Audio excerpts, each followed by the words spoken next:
Bonjour, je suis Faustine Charles, coach professionnel certifié ICF et entrepreneur passionné depuis plus de 28 ans. J'invite régulièrement des entrepreneurs inspirants qui ont osé sauter le pas. Ils viennent partager leur parcours, leurs réussites, leurs galères, parce que oui, ça arrive à tout le monde, et surtout comment ils ont su rebondir et s'adapter pour atteindre leurs objectifs.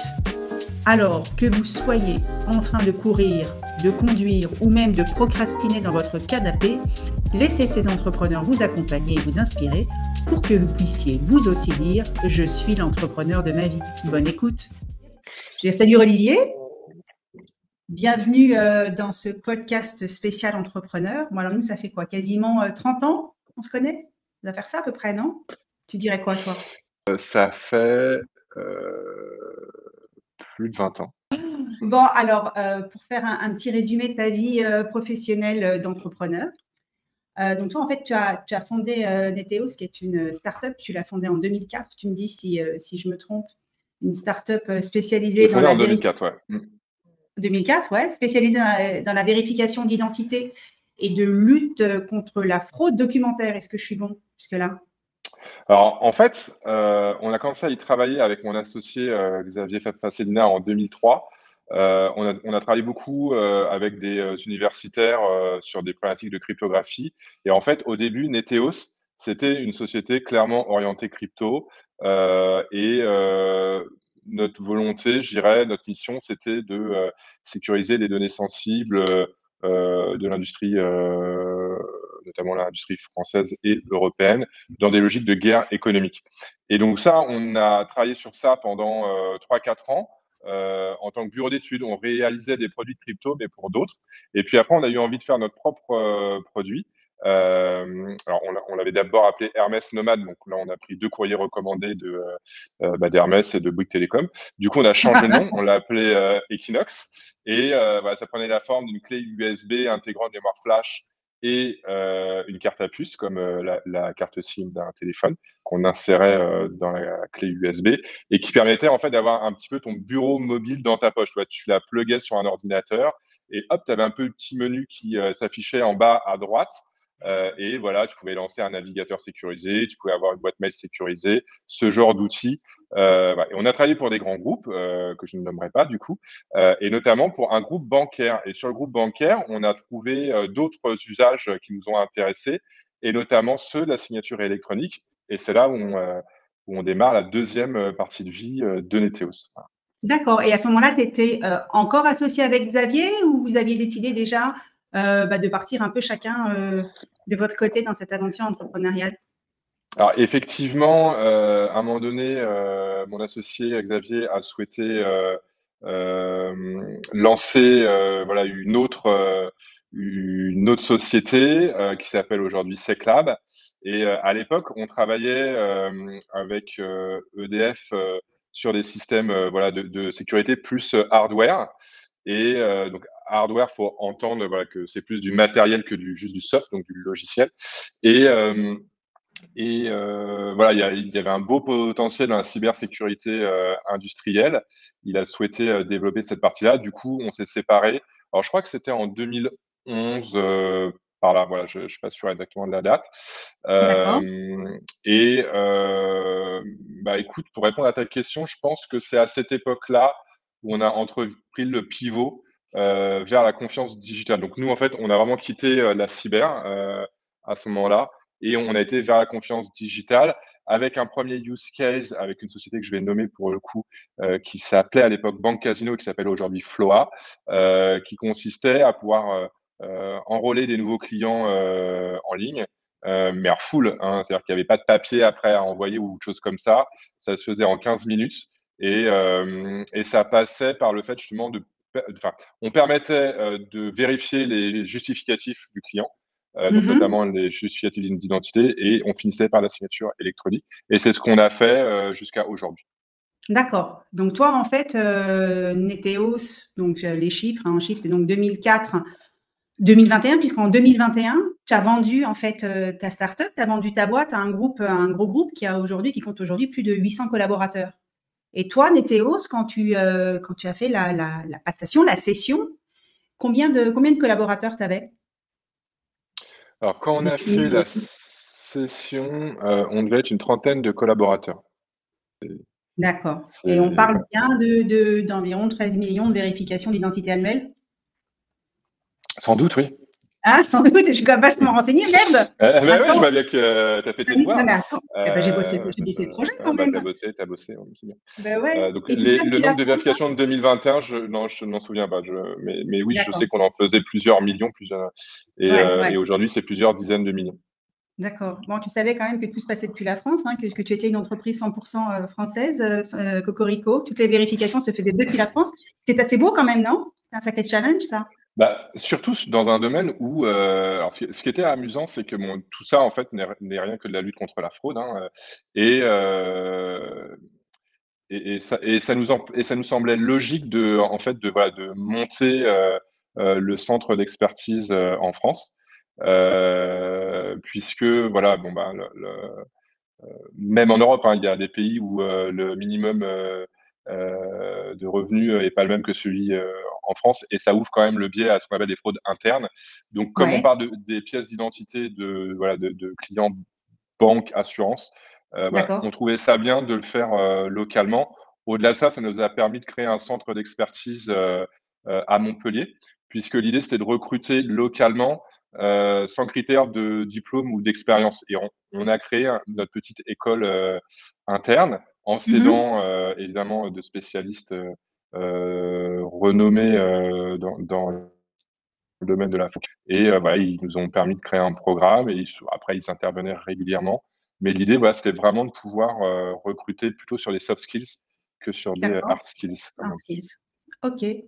Et toi, dès le départ, en fait, quand tu as monté ta boîte, concrètement parlant, comment tu as fait sur le plan des ressources financières? Comment tu as réussi à créer ta boîte? Heu, ah bah, déjà, j'ai tapé ma mère, hein, comme, beaucoup de chefs d'entreprise, qui se respectent, voilà. Merci maman, ça a été, ma première love money. En plus, ce qui est bien en général avec une mère, c'est qu'on n'a pas besoin de la rembourser. Ah ouais, c'est chouette. Hem Pardon? C'est vachement bien, ça peut être vachement utile ça quand même pour les Ouais, bah, filles. voilà, ça Mmh. bah, Mmh. en fait, on a constitué un capital social de 8 000 €, hein, à D'accord. 50-50 avec Xavier, et en gros, on Ouais. a fait tous les 2 la même chose. On a apporté 2 000 €, en liquide, donc Mmh. en argent. Donc, moi, en l'occurrence, c'est ma mère qui me les avait prêtés, et enfin D'accord. donnés même, je devrais dire, et à côté de ça, on a apporté notre ordinateur portable, D'accord. et du coup, ça faisait 4 000 chacun, voilà. OK. OK, Donc OK. finalement, avec pas grand-chose. Et vous avez mis combien de temps à vous payer votre premier salaire? Tu te souviens de ça? Hem Je sais qu'on a d'abord payé celui de Xavier parce que, moi, en fait, grâce à quand même un système français qui est quand même très bien fait, c'est que, quand on est créateur d'entreprise, on peut, toucher, l'assurance chômage, et du Mmh. coup, du fait, voilà, de mon précédent job, j'y avais droit. Alors j'avais pas le droit à grand chose, donc je me rappelle, c'est une période, plutôt fait de plats italiens à base de pâtes, hein, voilà, Mmh. pâtes au beurre, pâtes à l'eau, pâtes, voilà, Grande variété.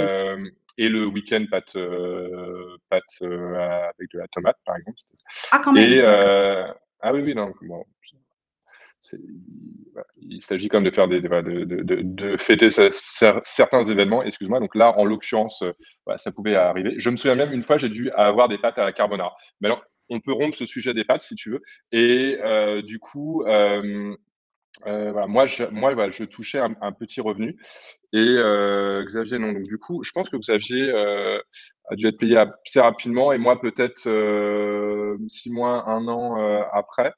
Et du coup, alors D'accord, comment donc on vous faisait aviez pour se déjà vos clients, payer? déjà vos premiers clients? Voilà, en fait, nous, on avait fait le choix de faire du service, Ouais. hem, en parallèle du développement, des projets, et donc ça pouvait être du conseil, non, c'était plutôt Xavier qui s'en chargeait, hem et puis voilà, des fois, on faisait, comme je disais, des produits pour les autres, et c'est qu'au final, quand on a vraiment voulu sortir notre produit à nous, et ça, c'est en 2007, où là, on a fait une levée de fonds. Donc du coup, on a un D'accord. peu gardé un petit flux de services qui venait en plus, quoi, mais voilà, il y a la levée de fonds qui nous a permis d'investir, d'embaucher, alors je crois qu'on a déjà un ou 2 salariés, mais voilà, de passer un peu la seconde.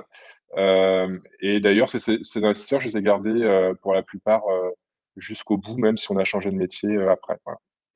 D'accord. Donc, première levée de fonds, vous l'avez faite après combien d'années, tu me dis, d'existence? Mais on a fait en 2004, on l'a fait en 2007.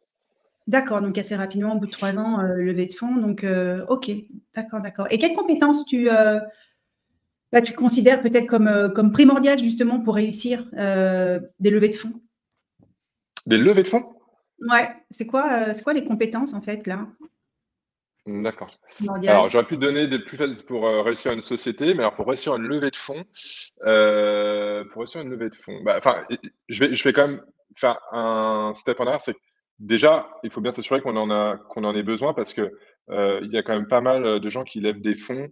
Et je pense que peut-être qu'à cette époque-là, c'était aussi peut-être aussi un peu notre cas pour s'assurer, enfin, moins pour investir que pour voilà, se donner du temps et développer le business. Donc, quelque part, la levée de fonds devient plutôt une levée permettant de financer le BFR, le besoin en fonds de roulement, qu'une levée de fonds permettant d'investir.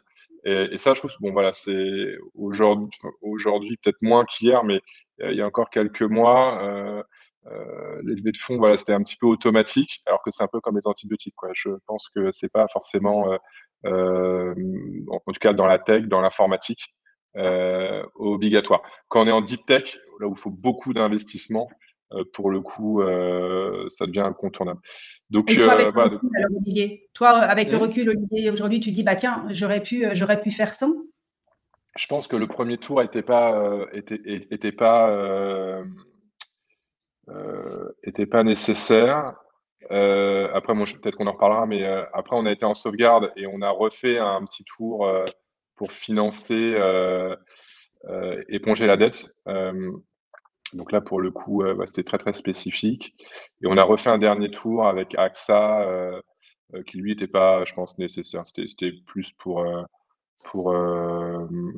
pour accélérer. En fait, on a accéléré un petit peu tout seul. Donc, à partir de là, on a commencé à avoir des excédents de trésorerie importants. Donc, ce tour de D'accord. table était pas nécessaire, mais pour d'autres raisons. Donc, le premier, je pense qu'il avait, enfin voilà, si on l'avait pas fait, le premier, Neteos n'aurait pas existé. Mais l'activité qu'on développait nécessitait pas forcément ce tour, je pense. On a peut-être pu D'accord. faire Et qu'est-ce qui s'est autrement. passé? Donc tu me dis qu'à un moment donné, l'entreprise, donc était en sauvegarde, c'est-à-dire qu'elle était pas loin de mettre la clé sous la porte, hein, finalement. Et là, donc quand tu passes en sauvegarde, là, tu fais un deuxième tour, deuxième levée de fonds et c'est ce qui a sauvé ta boîte? Alors, bah oui, je pense. Alors, déjà, la sauvegarde, parce que bon, tout le monde sait pas ce qu'est une sauvegarde. C'est une procédure juridique et judiciaire peut-être. Comme quand on met une entreprise en redressement. La différence, c'est Mmh. que la sauvegarde doit se faire dans des situations, je dirais, un peu moins aggravées. Et la grosse différence, c'est que le dirigeant continue à diriger l'entreprise, alors que sur un redressement judiciaire, c'est l'administrateur qui prend du coup le Qui prend rôle. les rênes. Voilà. Et du coup, voilà, donc j'ai gardé les rênes. Alors, cela étant, c'est très très compliqué hein, parce que, alors surtout que la sauvegarde était encore un dispositif récent, ce qui fait que bon, bah, les administrateurs, il a pas trop d'expérience dans le domaine, donc il a toujours un petit peu, enfin, il avait une posture de redressement, pas de sauvegarde, en ce sens où c'était très compliqué d'avoir des informations et notamment une visibilité sur ce qui allait se passer. D'ailleurs, c'est pour ça que j'ai dû faire un tour de table très rapidement. Voilà, ils sont assez directifs. C'est pas un partenariat comme on pourrait attendre. Alors, ça a peut-être changé, mais à l'époque, c'était vraiment très, très compliqué.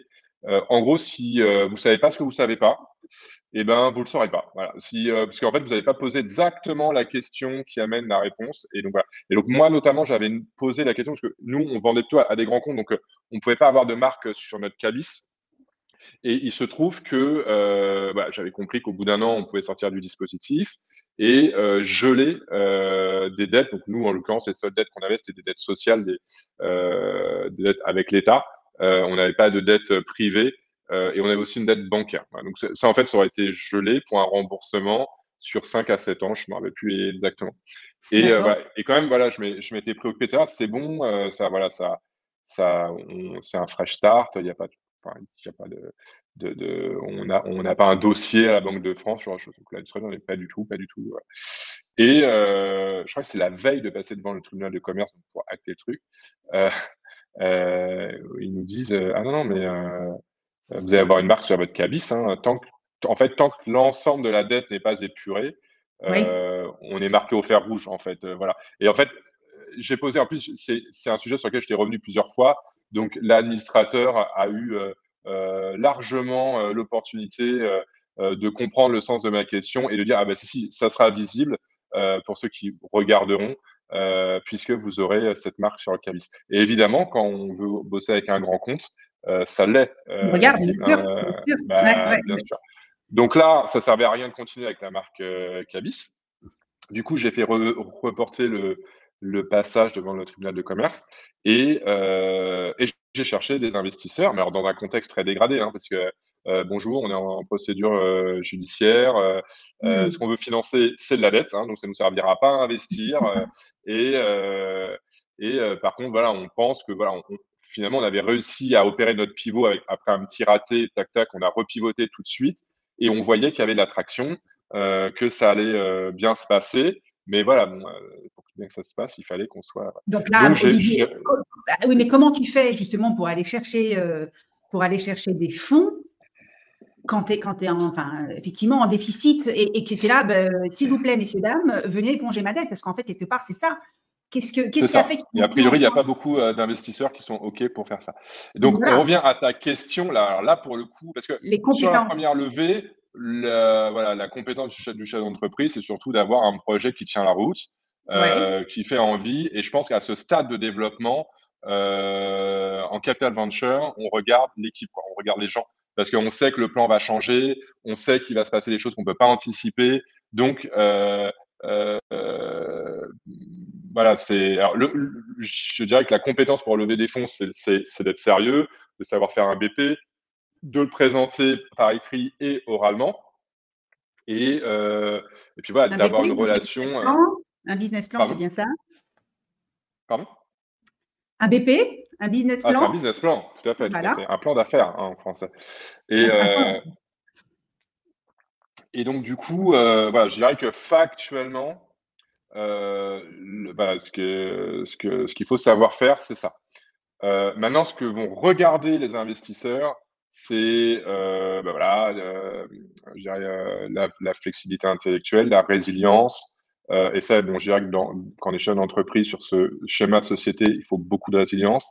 Euh, et puis voilà, est-ce que il peut y avoir, est-ce que l'équipe va être en capacité d'amener l'entreprise d'un point A à un point B, sachant Mmh. qu'après du point B au point C, ça peut être d'autres personnes. Hein, c'est tout en gardant le chef d'entreprise ou pas. Mais Mmh. voilà, c'est chaque maturité de boîte nécessite des compétences. C'est rare d'avoir toutes les compétences dans la même personne. Donc, voilà, D'accord, donc, en donc tout cas, sur autre compétence tu as dû utiliser pour lever des fonds quand tu étais, en perte de vitesse et dans le rouge et en sauvegarde? ah Qu'est-ce qui bah a fait là, ton c'est clairement des compétences. Enfin, c'est même pas des compétences. Hein, c'est non, mais il faut dire les choses. C'est de l'interpersonnel. Oui, Moi, j'ai été voir que des gens que je connaissais d'accord. euh, et voilà, qui étaient assez proches. J'étais voir un chef d'entreprise de Montpellier. J'ai été voir des gens avec qui on travaillait. Voilà, on avait des contrats en commun. Voilà, Mmh. enfin, donc j'ai été voir 6-8 personnes. Il y en a 6 qui ont D'accord. répondu présent. Il y en Ah a oui. même qui m'ont demandé à rentrer parce qu'ils avaient suivi. Et voilà. Alors, là, c'est toujours un petit peu risqué en ce sens où bah, il faut trouver des gens dont on est proche, mais pas forcément trop proche. Parce que faire Mmh. rentrer des amis, bon, quand on fait perdre 30 000 euros à un ami, des fois, c'est moins un ami. Donc, ça se réfléchit. En l'occurrence, j'ai fait rentrer quelques amis voilà, qui ont su me décontracter. Il y a même un ancien actionnaire qui a remis également, deux d'ailleurs, qui ont remis pour suivre le tour et ne pas être dilué. Et je pense que du coup, pour eux, ça a été une bonne idée. Ça a été une bonne idée, hein? Ça a On été l'a une bonne rebondi, idée. ça a été une Mm. bonne idée Et et je pense que ce qui les a rassurés au-delà du discours, en fait, bon, ils avaient de l'historique. J'ai pas essayé de vendre du rêve, j'aurais expliqué les choses factuellement. Ça, je pense que c'est important de pas toujours être avec son costume de VRP. J'ai moi-même réinvesti. Alors, c'était symbolique parce que, bon, bah voilà, moi, j'avais pas trop d'argent non plus. Hein. C'était une époque où, voilà, je me versais un salaire qui était raisonnable, mais qui ne me permettait pas voilà, de faire investisseur dans ma propre société. Mais alors, je crois que je me souviens que c'était 5 000 euros. Mhm. Mais quand même, 5 000 euros quand on n'a pas d'argent, les gens comprennent que c'est beaucoup et que donc Ouais. on y croit. Et voilà, ils sont venus. Et on en a aussi profité à cette époque-là pour faire un plan de BSA et de BSCPE pour aussi les entreprises qui étaient restées pendant la sauvegarde. Parce que moi, j'ai eu une chance incroyable. Hein, Un c'est plan de que, quoi, Olivier? pardon? Un plan de quoi, pardon? J'ai entendu Bon, deux acronymes. souscription, alors BSCPE et BSA. Alors, on va prendre que les BSCPE, parce que de toute façon, les BSA, on les a pas activés finalement. Les BSCPE, c'est des bons de souscription d'actions préférentielles pour les salariés. Donc, D'accord, en ok. gros, on leur donne un papier qui vaut rien et qui leur donne le droit d'acheter une action au prix du tour. Ouais. Et donc, si plus tard le prix augmente, ils peuvent l'acheter. Et si le prix baisse, ils l'achètent pas. Donc, du coup, ils n'ont pas de risque à porter. Et en général, ce qui se passe, c'est qu'ils sont exercés le jour de la vente de la société. Ils achètent et ils revendent dans un même, comme ils disent les avocats, dans un même moment enfin voilà, en gros au même moment. Et du coup, ils n'ont pas d'argent à débourser, ils ont que de D'accord. l'argent à recevoir. Et Ah, ouais, recevoir. ce que je te disais, c'est que moi j'ai eu une chance, c'est qu'il y a plein de gens talentueux qui sont partis quand on a fait le plan de sauvegarde, parce que le plan de sauvegarde, on Et oui, tu as l'a eu un associé. dégraissage, j'imagine. Tu Pardon. as, tu as eu un dégraissage à ce moment-là, hein, sur le plan Alors, je enfin, du n'aurais pas staff, appelé ça un dégraissage, mais effectivement, on a dû faire un plan de licenciement c'est ça? économique. Hmm. Puisqu'on était 15, on est passé à 5. Et il y Waouh. a plein de gens talentueux qui sont partis. Mais la chance qu'on a eue, c'est que par rapport à la nouvelle stratégie qu'on voulait mener, les gens voilà, qui étaient, je dirais, des piliers pour ce projet-là, eux, sont restés. Et donc, c'est D'accord. pour eux qu'on a fait le plan de BSCPE. Voilà. Et comment t'as abordé le licenciement de 10 collaborateurs? Comment ça s'est passé sur le plan, ne serait-ce Bah, qu'émotionnel? franchement, c'est encore un sujet sur lequel j'ai eu pas mal de chance parce que bon, il faut dire qu'on est quand même sur un sujet, l'informatique, où les gens retrouvent du travail assez facilement. Là, je parle des informaticiens. Ouais. Donc, tu leur dis que tu fais un plan de lancement économique, sachant qu'on s'est battu ensemble. On en arrive à cette extrémité. Hmm. Euh, Ils sont plus, enfin, moi, les gens que j'ai eu en face de moi étaient plus tristes. Ah, j'ai eu l'impression. Ils étaient plus tristes pour le projet que du fait de devoir partir. Ok. Euh, bon, qui plus est, en France, sur enfin, un plan de licenciement économique, c'est quand même fait de telle façon. Alors, on licencie des gens parce qu'on n'a plus de trésorerie. Et l'idée du plan de licenciement économique, c'est de proposer un contrat de requalification, quelque chose comme ça, et qui a comme impact pour l'entreprise de devoir verser tout de suite les 3 mois de salaire qui correspondent à la période donc de préavis, mais sans que le salarié ait à rester dans l'entreprise. Donc, on Ok. perd la ressource et on doit payer l'argent plus tôt. Donc, ça, c'est très bien fait, un petit peu comme Hmm. la sauvegarde. Je pense que si la sauvegarde te tue pas, le plan de licenciement économique, en général, fini. Donc, nous, on avait vraiment toutes les chances de continuer parce qu'on a quand même un gros client, Banque Casino, qui nous soutenait. Et malgré ça, à un moment donné, ça a été vraiment tendu parce que voilà, bah, l'information qu'on n'a pas, euh, la, la, enfin voilà, tout s'enchaîne voilà, pour que tu fermes ta boîte, quoi. Et d'ailleurs, euh, j'avais revu là les stats il y a pas longtemps. La plupart du temps, ça se finit comme ça. Ouais. Tu fermes ta boîte. Et Combien de temps donc, ça a duré combien de temps, Olivier, cette un an. sauvegarde? Un peu Un plus an. d'un an, parce que comme j'ai repoussé donc tu passes devant le tribunal de commerce au bout de 6 mois et tu repasses au bout d'un an. Et à cause de la petite blague dont je t'ai parlé tout à l'heure, plus une Mhm. autre où l'administrateur doit dire: oui, maintenant vous avez repoussé. Non, alors c'est eux qui avaient repoussé initialement parce que justement, je me souviens du coup, on avait dépassé une échéance BPI France et du coup, on devait de l'argent en plus à BPI France. Et ils nous dit: bah, ouais, bah, Du coup, on ne peut pas passer devant le tribunal si vous remboursez pas cette nouvelle échéance. Et ce à quoi j'ai répondu, mais on n'aurait pas dépassé, on n'aurait pas eu cette échéance si vous aviez pas repoussé la date. Du coup, voilà, il a fallu que je fasse un virement. Alors, j'avais l'argent en plus, hein, mais en fait, il voulait repousser encore une fois la date de passage devant le tribunal de commerce. Mais moi, tant que je n'étais pas passé devant le tribunal de commerce, j'avais toujours ma marque sur mon cabis et donc je pouvais pas Ouais, aller chercher des nouveaux des clients. nouveaux Donc clients. pour moi, Mm. c'était urgent. Pour eux, beaucoup moins. Donc voilà, ça a duré un peu plus un an et 2 mois, je pense. À peu près. Et comment tu as vécu sur le plan, enfin, sur ta vie personnelle? Ça a été quoi, à un moment donné, les impacts de passer par ce moment de sauvegarde et d'insécurité, on va dire, professionnelle? Comment ça s'est manifesté dans ta vie de tous les jours, en fait? Bah, je pense que c'est l'époque où j'ai perdu le sommeil définitivement. Au niveau personnel, ça a été fait. Qui plus est, il y avait quelques petites tensions humaines difficilement compréhensibles dans cette époque. Donc voilà, voilà, ça a été assez difficile. Qui plus est, voilà que pour trouver plus de clients, j'avais été me réinstaller à Paris. Parce que Neteos, c'était à Montpellier, je l'ai pas dit au début, mais et en fait,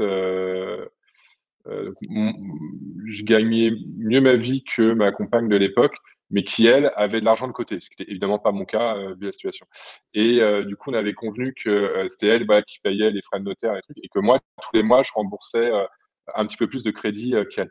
Et du coup, là, on était dans une situation personnelle où tu sais que si ta boîte est en défaillance, du coup, tu vas, être obligé de liquider tes biens personnels qui coûtent trop cher et donc de perdre beaucoup d'argent. Et là, en l'occurrence, de faire perdre beaucoup d'argent à ma compagne de l'époque, ce qui était une source de stress. J'étais pris un peu en étau entre une stratégie de vie privée, une stratégie de vie professionnelle. Euh, donc voilà, c'est pas confort, hein. On peut dire ce qu'on veut, c'est C'était pas pas confort. Et encore, j'ai eu beaucoup de chance, je le répète, hein, parce que l'équipe est restée motivée. On a finalement réussi à repartir avec un nouveau board. Donc le conseil de surveillance de la société avait été renouvelé du fait que ceux qui ont investi ont voulu rentrer au board et c'est bien naturel. Et du coup, ça a relancé une dynamique. Et puis voilà, on voyait que ça fonctionnait de toute façon. Moi, ça a fonctionné presque sans surprise. Et d'ailleurs, ce qui est incroyable, c'est que tant que tu diriges une boîte qui fonctionne pas bien, tu le vois pas forcément. C'est-à-dire que tu vois pas forcément que tu n'as pas trouvé ton marché, tu vois, que t'as pas le, voilà. Et donc, c'est pour ça, tu t'entêtes, enfin, tu mouilles le maillot, comme on dit, pour ouais. arriver à faire que ça fonctionne. Et Parce que justement, c'était ma question. oui. Effectivement, c'est ma question avec le recul aujourd'hui, quand tu te vois, tu étais en sauvegarde en quelle année? Il y a, tu m'as dit quelle Écoute, ça année? devait être, j'ai dû rentrer en sauvegarde en 2013 OK, donc et 2013, j'en suis sorti en 2014. il y a 11 ans. Avec ton regard aujourd'hui d'entrepreneur, toi, Olivier, tu regardes ça il y a 11 ans, tu dis, putain, mais oui, mais jamais j'aurais dû faire ça, jamais. Qu'est-ce que tu aurais pu éviter et qui Alors, aurait fait que justement, tu ne serais pas tombé en sauvegarde? C'était quoi, en fait, je pense principalement 2 choses. Prendre des décisions plus rapidement et à coup de pelle, parce que je pense que voilà, au début, l'entreprise, c'est un tout petit véhicule et il faut vraiment se servir de cette maniabilité et sans être versatile, savoir prendre des décisions très, très rapides et très fortes. Voilà, ça c'est sûr. Et du coup, j'ai peut-être, alors qu'il y avait des choses qui fonctionnaient pas bien et qui coûtaient de l'argent, j'ai laissé le truc continuer parce que je me disais que ça allait finir par payer. Et en fait, non, il n'y avait pas le début d'un indicateur qui laissait penser que ça allait mieux se passer 6 mois plus tard. Et Donc, tu dirais ensuite, qu'il y a un peu à cette époque-là, sur le plan professionnel, dans les activités, c'était trop éparpillé? non, je pense pas que c'était éparpillé, parce que justement, on n'avait plus la partie hardware puisque on s'était déjà séparé avec Xavier. Donc, il avait pris cette activité-là. Nous, on était restés sur le soft. On essayait de faire notre pivot. Donc, en fait, pour tout te dire, tu vois, le bureau mobile, on a voulu le faire sur le smartphone. Mais bon, il n'y avait rien d'ouvert en termes de couches de sécurité. Donc, ça, voilà, ça nous permettait pas d'arriver sur le, tu vois, sur la, sur le niveau de sécurité vraiment classifié qu'on voulait, quoi, tu vois, vraiment le truc Attendu, ouais. sérieux, quoi. Euh, et, euh, et du coup, voilà, c'est pour ça que je dis, on a repivoté derrière, pour le coup, tout ce qui est confiance digitale. Donc, c'était quoi ta question? Et assez rapidement, en fait, ce que je te demandais, c'est comment, Ah oui, les deux raisons. 3 Ouais. ans après ou 12 ans après. Prendre des décisions plus rapides. Alors, j'avais un autre point en tête. Euh, Parce que les décisions plus rapides, et ça je aurait pu. pense que j'aurais pu prendre un conciliateur, je ne sais plus comment il s'appelle en France, c'est des gens qui sont attachés au ministère de l'économie et qui sont là pour négocier avec les créanciers privés et publics. Et on se met D'accord, d'accord sur un plan d'épurement de la tête, mais sans passer en sauvegarde. Et du coup, tu n'as pas ce truc, mine de rien, non seulement tu n'as pas d'infos, enfin, c'est très compliqué de comprendre comment ça se passe quand tu es en sauvegarde, mais en plus, ça coûte très cher parce que l'administrateur, faut le payer et qu'il n'est pas gratuit, quoi. Donc, d'accord. on est à un moment donné où tu n'as pas d'argent et tu payes. Et pareil, hein, donc tu as deux, t'as deux métiers qui t'accompagnent quand tu es en sauvegarde, hein, l'administrateur et le mandataire. Ouais. L'administrateur, donc, il est censé t'aider à diriger la boîte. Et le mandataire, il est représentant des créanciers. Donc, c'est lui qui vraiment qui gère ta dette. Alors, autant ça s'est très bien passé avec le mandataire social.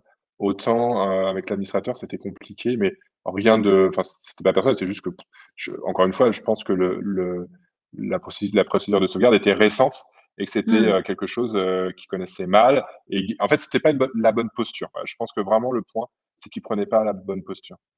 OK. Et quand tu es sorti de ce mauvais pas, donc au bout d'une année et demie, tu dirais que c'est grâce à une nouvelle levée de fonds? C'est parce que tu as un nouveau client qui est arrivé? C'est quoi, en fait, qui a fait que tu vraiment, tu as réussi justement à rebondir? Eh ben, pendant cette année de sauvegarde, on est passé, donc, quand on est entré en sauvegarde, on a acté que le pivot qu'on avait démarré n'avait pas fonctionné, c'est-à-dire le fait d'aller sur le smartphone.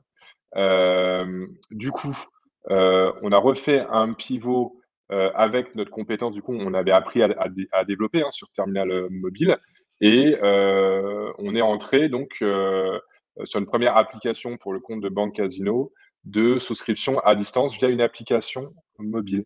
Euh, qui par ailleurs a été également un gros fail, puisque voilà, en fait, c'est télécharger une application juste pour faire une souscription, ça n'a pas trop de sens. Et du coup, fort de ce constat et de notre expérience avec Banque Casino, on a refait une version web et celle-là a tout de suite très bien fonctionné. Cool. On avait du flux et ça, enfin voilà, les clients étaient ravis parce que ils pouvaient commander une carte ou faire un crédit. Typiquement, Floa travaille notamment pour Cdiscount. Et voilà, si tu avais un panier que tu voulais financer sur Cdiscount, tu pouvais voilà, souscrire ton contrat tout de suite. Alors qu'à l'époque, ce qui se faisait, c'est que oui, tu commençais en ligne, tu avais le formulaire, mais quand tu avais fini, tu devais imprimer le contrat et le renvoyer par la poste. Tu vois, le signer de façon manuscrite et de le renvoyer par la poste. Donc au final, ça prenait. Bon, déjà, il fallait une imprimante qui fonctionne, donc du coup, tu allais faire ça plutôt à ton bureau. Hein. Et, après, il fallait du coup signer et le mettre sous pli. Donc les contrats, je te rappelle, hein, c'est des trucs qui sont comme ça quand Comme tu veux faire ça, un donc, crédit. on dit quoi? C'est trois doigts mis les uns au-dessus des autres, parce que si on ne nous voit pas en visio, c'est gros comment? C'est quoi? C'est l'annuaire de Paris? Non, mais tu vois, c'est une trentaine, quarantaine de pages, tu vois, selon Trentaine, comment quarantaine de pages. une illustration. Et du coup, tu vois, faut parapher tout ça, tu vois, le truc là, faut signer, Donc, il y avait une parapher. déperdition, il y a les gens qui n'allaient pas jusqu'au bout, en fait. Ben, déjà, déjà, pour le faire, Ouais, forcément, ça se passait en plus d'une journée. Et le côté, en fait, tu vois, quand tu vas t'y remettre le lendemain, des fois, tu t'y remets pas. Donc, déjà, tu as de l'abandon. Et puis, bon, d'accord. voilà, c'est pénible. Donc, tu peux pas faire ça. Projet, on va arriver justement maintenant au moment de la revente, parce que c'est ça aussi qui est intéressant. C'est donc il y a quoi 2 ans, 2 ans et quelques, tu as revendu donc Neteos à un Tout à groupe, fait. à un très grand groupe italien, je crois, non? Tout à fait. Je m'étais C'est dit ça. je sais pas si ça marcherait sur l'aspect professionnel, mais au moins niveau gastronomie, vin, culture, on était pas mal. Bon, c'était quoi? C'était une opportunité parce que tu as justement ce groupe qui s'est rapproché de toi en disant: «Dis donc Olivier, on aimerait bien te racheter», ou alors c'était toi qui étais vraiment en demande et qui sentait que c'était le bon moment pour vendre? Comment c'est venu ça? Écoute, c'est venu à peu près à 2 heures du matin, le 1er janvier 2021, où je bon voilà, il y avait des petites tensions entre actionnaires que j'essayais de régler, j'y arrivais pas, c'était un petit peu compliqué. Et puis, pour différentes raisons, voilà, sur lesquelles que je vais pas détailler, je me suis dit que c'était le moment, en fait, de vendre. Mmh. Alors ça c'est toujours un pincement au cœur parce que, hem, moi, voilà, pour moi, une entreprise entrepreneuriale, c'est avant tout une entreprise humaine et voilà, il y avait plein de gens, que j'adorais dans ma boîte, avec qui j'étais content de travailler, eux, je sais pas, mais moi, j'aimais bien bosser avec eux, et puis on était toujours dans cette idée commune, voilà, de faire mieux. Alors faire mieux, c'est développer l'entreprise effectivement en termes de business, mais pas que. Faire des meilleurs produits, innover. Enfin, voilà, l'innovation, je crois que ça nous a vraiment accompagnés sur toute la durée de notre collaboration. Donc voilà, donc c'est vrai que c'est aussi ça a été, mais quelque part, un petit peu comme ta question sur le plan de licenciement économique, in fine, voilà, c'est des gens au pire, je me suis dit, bon, bah, la plupart sont informaticiens, s'ils veulent retrouver un job, si jamais ça se passe pas bien avec le repreneur et qu'ils veulent trouver un job, ils pourront. Alors, il se trouve que à l'époque, j'avais pas d'idée. Alors, il y avait quelques sociétés qui s'étaient rapprochées, mais moi, il y a un truc que j'ai jamais réussi à faire, c'est à développer le business en dehors de France. Enfin, c'est hyper compliqué. D'ailleurs, la sauvegarde, c'est en partie dû parce que j'avais investi quand même pas mal de sous dans un développement en Angleterre, voilà, qui avait Mmh. pas du tout fonctionné. Donc ça avait pas aidé, parce que les gens étaient déjà fragiles en France. Donc, et, euh, et du coup, bah, je me suis dit: «OK, pour vendre une société, il faut des gens qui savent le faire», et je me suis rapproché, enfin, voilà, je me suis rapproché de plusieurs banques d'affaires, ce qu'on appelle. Donc les banques d'affaires, leur métier, c'est soit de faire des levées de fonds pour les entreprises, soit de vendre des entreprises. Alors vendre ou adossement, hein, c'est pas toujours des ventes, ça peut être aussi des échanges de participation et voilà, mais voilà, l'idée, c'est de travailler le haut de bilan. Et du coup, voilà, j'en ai rencontré plusieurs.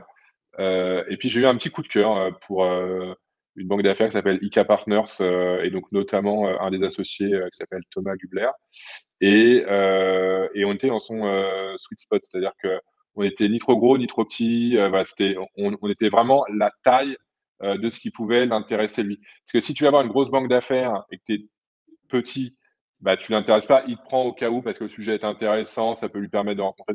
Mais voilà, c'est un nice to have, quoi, c'est pas un must have. Et au contraire, si tu prends une banque d'affaires et que tu es trop grosse pour elle, bon, nous on était quand même petits, hein, mais supposons, euh, bah là, en fait, c'est juste qu'il va pas savoir faire, il va pas arriver à aller chercher la valorisation, donc le prix, hein, de cession, qu'une entreprise comme la tienne de technologie peut valoir.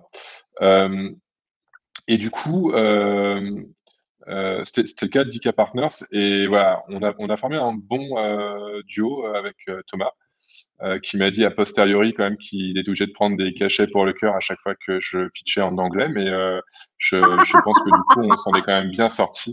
Mon anglais, du coup, a beaucoup progressé et je le dois en partie à Namiria, donc le groupe qui a finalement racheté Neteos, et à Thomas. Et, D'accord. et voilà. Et d'ailleurs, pour l'anecdote, la première fois que j'ai rencontré Namiria, donc c'était une visio, hein, évidemment, c'était encore un peu ces années Covid, hein, et, euh, et donc, voilà, on fait une visio à 8 heures du matin. Donc, moi, ce qu'il faut savoir, c'est que je suis pas trop du matin. Et surtout quand il faut parler anglais à des Italiens en visio. Et du coup, on commence le truc. Et donc, très, très vite, ça se passe mal, en fait, hein. C'est-à-dire que, voilà, ils comprennent pas forcément tout ce que je veux dire. Moi, je comprends pas forcément leurs questions. C'est pareil, hein, les Italiens ont un niveau d'anglais assez fluctuant selon les gens. Alors, il se trouve que le CEO de Namirial a travaillé pendant longtemps aux États-Unis. Donc, en plus, il parle vite avec un accent italien en anglais. D'accord. Voilà, C'est Al c'est Pacino? super compliqué. Un peu, un peu. Un peu. Et donc, ça devait durer 1 heure et à 8h50, j'envoie un SMS à Thomas, mon banquier d'affaires, en lui disant bon, éjecte-moi du meeting parce que là, j'en peux plus. C'est-à-dire que voilà, je pensais que le truc était complètement irrattrapable, foiré, machin. Et donc Thomas a dit bon, écoutez, messieurs, merci. Là, on a un hard stop, on doit s'arrêter. Paf. Et la conf s'est arrêtée un peu comme ça. Tout le monde était un peu surpris, mais Et toi, et tu du t'es dit, je coup, me suis ramassée. c'est peut-être, ouais, bah, moi je me suis dit, bah, ça y est, ça, bon, bah, ça c'est fait. On en a, parce qu'on avait quand même pas mal de dossiers intéressés, donc voilà, je me suis dit, bon, bah, on va passer au suivant, et puis voilà. Ok. Et le coup de Johnny, ça a peut-être été de faire cet arrêt brutal, parce que du coup, du côté de l'amiral, ils se sont dit, non, mais bon, ok, ils savaient pas trop si c'était eux, pas eux, voilà, et ils se sont dit, on va aller les voir. Et ils sont venus. Et je crois que déjà, il y a eu un feeling. Les mecs sont super sympas, ils sont professionnels. Les Italiens, c'est des gros bosseurs. Et puis surtout, voilà, ça leur a permis de voir l'équipe, qui on était, comment on bossait. Et ils ont vraiment eu envie voilà, qu'on avance ensemble. Et puis, on a avancé pendant juillet-août, là où d'autres sont partis en vacances. C'était très vite. Et du coup, finalement, c'est une vente qui s'est fait en 3 mois. C'est extrêmement 3 court. mois. Hein. Ah, ouais, ça a été, et c'est pour ça que de toute façon, tous les autres sont restés en plan. Ah, ils Ça a n'ont pas eu le été temps, ils n'étaient pas assez. suffisamment réactifs. Ouais. Et en plus, 3 mois qui sont bien passés, quoi. Ce que je veux dire, c'est que ça n'a pas été des nuits blanches. Voilà, non, ça a été très bien, très très bien organisé. Et, voilà, et je sais que je dois pas mal pour le coup, parce qu'il y a beaucoup de gens qui se plaignent de leur banque d'affaires. Et j'aime à penser que du coup, voilà, c'est pas toujours le cas. On peut aussi tomber sur une bonne banque qui fait bien son boulot, qui mouille la chemise, parce que pour le coup, de leur côté, il y a peut-être eu des nuits blanches, Ouais, ouais. mais pas du bien. Voilà. Ok. Donc, en 3 mois, ça se fait. Vous arrivez devant les avocats, vous signez la vente. Et toi, tu restes Alors, dans il y la a quand vente. même pas mal d'étapes, hein. Il y a quand même pas mal d'étapes, mais on avait pas mal de LOI, de lettres d'intérêt, tu vois. Et finalement, sur les 7, on a réduit à 3, et puis voilà, puis on a avancé. Mais enfin, de toute façon, Namirel avait pris une telle avance, tant dans la proposition que dans le timing, qu'à un moment donné, il a fallu prendre une décision, quoi. Ouais. D'accord. Donc, ça a été quand même ultra rapide entre le premier contact et le moment où tu remets les clés. Finalement, même si tu restes toujours dirigeant de l'entreprise, enfin dirigeant, c'était quoi? Tu étais encore le directeur dans l'entreprise? C'était quoi ton poste quand tu as vendu?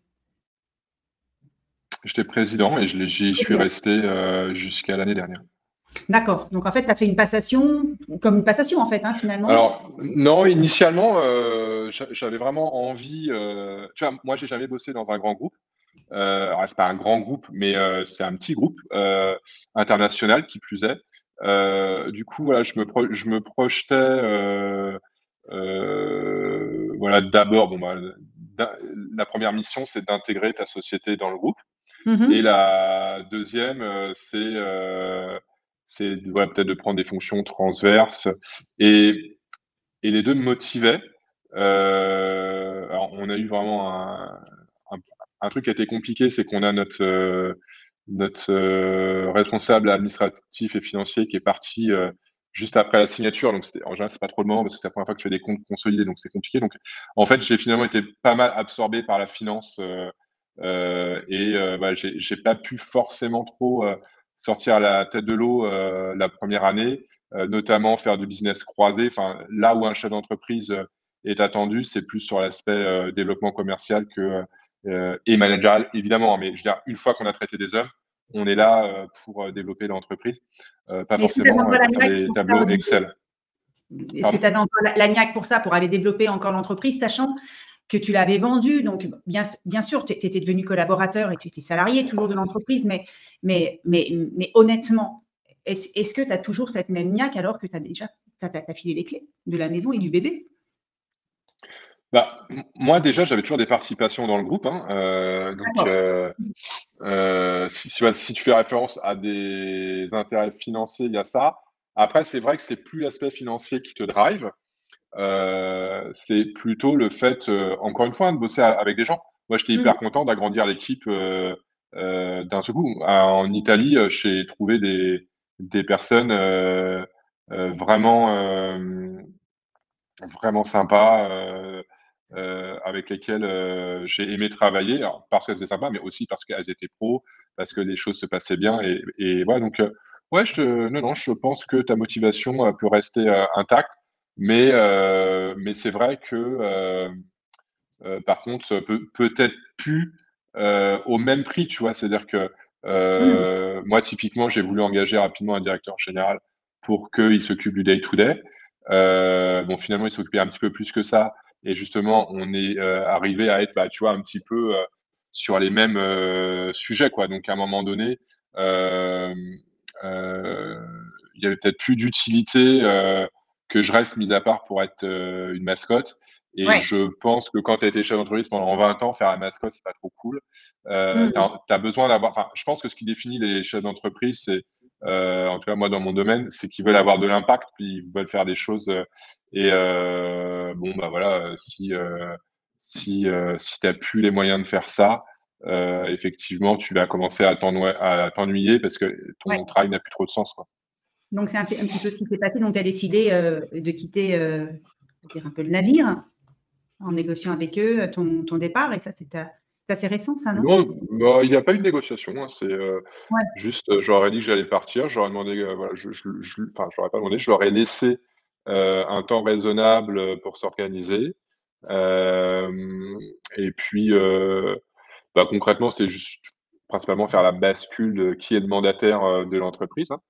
Ouais. Donc voilà, ça s'est fait en 3 mois. Donc ouais, j'ai dû, tu vois, les notifier en mars pour un départ en début juin D'accord. Juin, juillet, 2023.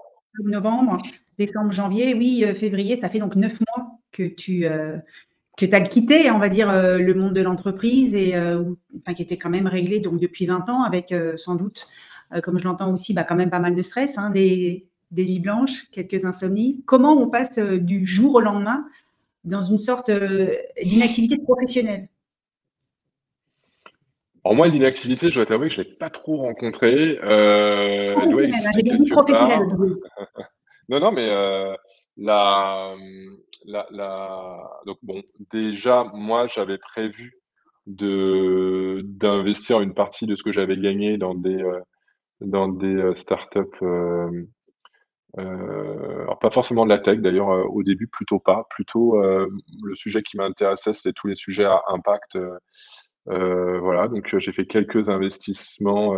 Typiquement, il y a une boîte à laquelle je pense, s'appelle Ever, et ils ont eu une idée que, tu vois, des idées, on en a évidemment, on peut pas toutes les réaliser, puis surtout c'est une idée, ça a pas beaucoup de valeur, c'est le talent de la réaliser qu'il a.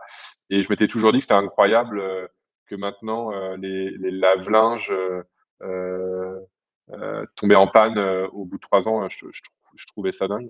Enfin, on sait tous pourquoi ils tombent en panne au bout de 3 ans, mais Oui, euh, et du coup, je me dis qu'il pouvait y avoir un autre oui, modèle programme. économique ouais, qui soit exactement, qui soit plus vertueux. Et finalement, bah voilà, Ever l'a fait. Du coup, je me suis dit, D'accord. si d'autres le font pour moi, c'est super, et j'ai juste investi dans la boîte. Oui, parce qu'en Euh, fait, Olivier, ce qui s'est passé quand tu as revendu la boîte, quand tu as revendu Neteo, c'est que finalement, tu as eu bah, suffisamment d'argent aussi pour toi devenir à un moment donné business angel aussi. ouais, ouais, c'est ça dont on parle. Ouais. J'ai investi dans 6 sociétés. D'accord. Euh, et puis, et surtout dans des fonds, notamment des fonds qui m'avaient fait confiance. Euh, voilà, donc je pense à Eric à Lyon, Eric Burdier et son fonds Axeléo. Je pense à Irdi Soridec en région qui soutient voilà, les entrepreneurs qui se lancent depuis de nombreuses années. Et Ouais. j'ai aussi investi dans un fonds à impact parisien. Euh, Voilà, c'est tout, je crois. Ok, comme si la boucle était un peu bouclée, toi qui avais bénéficié aussi d'investisseurs et autres, te dire à un moment donné, ça doit être aussi une certaine fierté peut-être, non? De se dire, ah bah tiens, moi aussi maintenant, je vais pouvoir mettre pierre à l'édifice et aller filer un coup de main à des boîtes qui ont un projet qui justement, qui fait sens aussi pour moi par rapport à mes valeurs. Ça doit être aussi une source de fierté et de satisfaction, on va dire, non? Bah, oui, et puis bon, je pense que l'époque a changé. Moi, je peux pas dire que j'ai monté une boîte à impact. Alors bon, quand tu fais de la signature électronique et ouais, des process en ligne, tu peux toujours aller dire que tu es une boîte à impact parce que tu évites de la logistique, du stockage papier, etc., etc. D'accord. Enfin bon, euh, finalement, le métier de Netteo, c'était de permettre de faire de la souscription en ligne de produits financiers. Donc, je pense pas que quand c'est ton métier d'optimiser ça, tu te retrouves dans une situation où tu peux dire que vraiment tu as un impact positif pour la planète. Donc du coup, comme j'ai gagné mon argent sur cette activité qui est tout à fait respectable par ailleurs, parce que c'est pas non plus une activité génératrice typiquement enfin, l'impact carbone est plutôt favorable dans Oui, ce oui, oui. métier. Mais voilà, bon, l'intention n'y est pas forcément, c'est ce que je veux dire.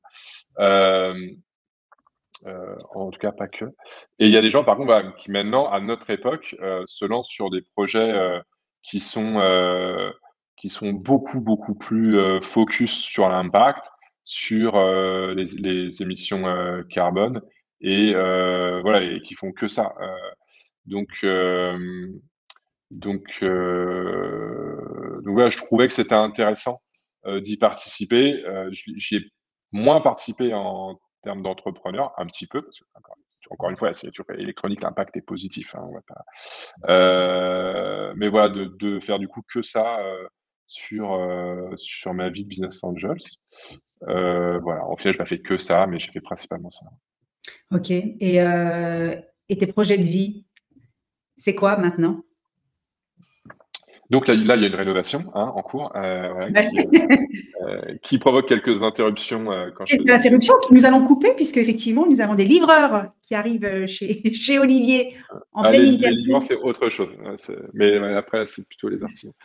Mais écoute, non, bah, les projets, je pense que bon voilà, il y a cette rénovation qui est quand même assez ambitieuse. Et puis à côté de ça, voilà, des petites prestations. Euh, comme tu sais, je m'étais formé au coaching il y a 2, 3 ans, et du coup, entre conseil et coaching, j'accompagne les entrepreneurs, voilà, qui dirigent les boîtes dans lesquelles j'ai investi. Il y a également mon fils, du coup, parce que c'est l'occasion de lui, enfin voilà, d'être avec lui. Donc maintenant, voilà, j'ai un emploi du temps qui est plutôt souple pour ça. Et puis, écoute, et puis le sport, je fais pas mal de sport aussi. Donc je dirais dans l'ordre, rénovation, c'est quand même ce qui me prend le plus de temps. Ensuite, je pense que c'est mon fils. On passe tout mercredi ensemble et les fins d'après-midi.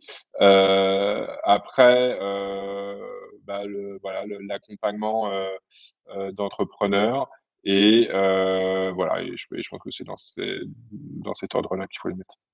Ok, si tu pouvais mettre 5 mots sur 5 mots sur cette question, il serait avec le recul, comment tu perçois en fait ton parcours d'entrepreneur et les choix que tu as faits. Qu'est-ce que tu dirais si tu avais 5 mots à poser dessus?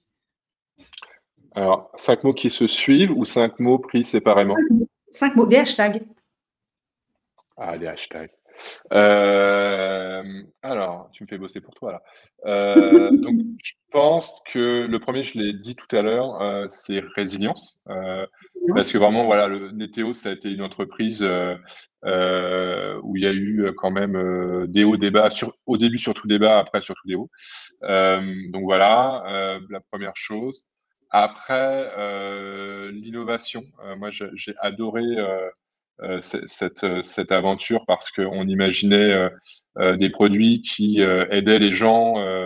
Tu vois, il y avait toujours deux réflexions. C'est comment on aide l'entreprise qui nous fait confiance et comment on aide leurs clients. Tu vois, et donc, en général, c'était plutôt du B2C, donc ça veut dire des gens. Donc, l'innovation, pour moi, c'était important. Alors là, je suis qu'à deux là. Oui, Ok, ça va être long. Donc ensuite, l'humain et humain, notamment, ok. alors on pourrait dire c'est même la proximité. Je crois qu'on l'avait dans nos valeurs à Neteos, la proximité à la fois avec nos clients et à la fois avec, enfin les gens en interne. Collaborateur. Euh, voilà. C'est quand même, voilà, c'est quand même les clients et tes collaborateurs, tu passes un peu ta vie avec. Donc, Ouais. j'ai toujours trouvé intelligent de faire en sorte que ce soit plutôt des relations enrichissantes que des relations de force, par exemple. Mhm. Euh, ouais, donc, ouais, je sais pas si c'est relation ou proximité, mais voilà. Après, euh, 3, c'est bien, non? Parce que tu sais, après, quand tu mets trop de hashtags, les moteurs des réseaux sociaux s'en mêlent, c'est quand même très, très Non, non, compliqué. les algorithmes ont complètement changé, Olivier. Il m'en faut pas. Ouais, ouais, Résilience, ouais, ça, innovation, c'était humain. avant. Sur ton parcours Non, mais, d'entrepreneur, ouais. sur les choix que tu as fait, deux mots, enfin, deux qualificatifs sur les choix que tu as fait pendant toutes ces années. Le regard que tu portes sur les choix que tu as fait. Ça t'évoque quel mot?